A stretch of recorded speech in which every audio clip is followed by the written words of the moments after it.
কয়েক মাস আগে একটা সিনেমা রিলিজ হয়েছিল, সিনেমার নাম হলো কালাম কাবাল। এটা একটি মালায়ালাম সিনেমা এবং মামুট্টির সিনেমা। যেহেতু মামুট্টির সিনেমা সেহেতু সিনেমাটা নিয়ে কিন্তু খুবই কথা হচ্ছে। তো আমি সিনেমাটা দেখতে বসেছিলাম, সত্যি কথা বলতে দুর্দান্ত দুর্দান্ত লেগেছে।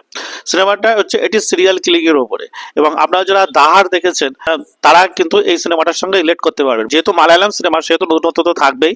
সিনেমার পুরো চিত্রনাট্যটা লেখা হয়েছে এমন ভাবে যে আপনি শুরু থেকে বুঝে উঠতে পারবেন না যে এটা কি হচ্ছে। প্রথম থেকে সিনেমাটা ভিলেনের চোখ দিয়ে দেখানো হচ্ছে, ভিলেন যা যা করে সেগুলো দেখানো হচ্ছে। তারপরে আস্তে আস্তে সিনেমার যে একজন নায়ক অর্থাৎ যিনি পুলিশ অফিসার তিনি ঢুকে যাচ্ছেন।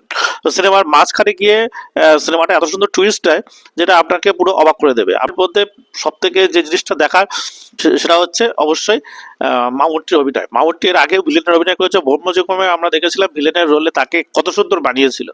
এখানেও কিন্তু মামুট্টি ফাটিয়ে দিয়েছে এবং ভিলেনের রোলে দুর্দান্ত কাজ করেছে। হ্যাঁ, তার যে হাসি বা তার যে অরা সিনেমাটায় দেখিয়েছে সেগুলো দেখতে দারুণ লাগবে।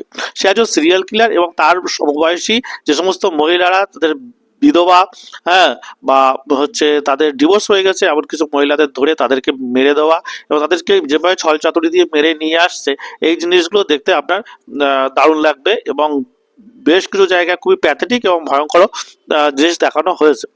প্রথম সিনে একটা জায়গায় ছিল যেখানে এক বউকে কথা বলতে বলতে আর কি গলায় মানে গলায় ফাঁস দিয়ে মেরে ফেলে দিচ্ছে। এখানে তার মুখের যে ক্রূরতা ফুটে উঠেছে সেইটা কিন্তু দেখার মতো। মামুটি যা করেছে মালায়ালাম ইন্ডাস্ট্রিতে, তা আমাদের এখানকার তথাকথিত সুপারস্টাররা সেগুলো করার কথা ভাবতেই পারে না। হ্যাঁ, সেই ওখানকার সুপারস্টার হয়েও এরকম ধরনের একটা ক্রুর মানে ভিলেনের চরিত্রে যেভাবে মানে এফর্ট দিয়েছে সেটা সত্যিই দেখার মতো।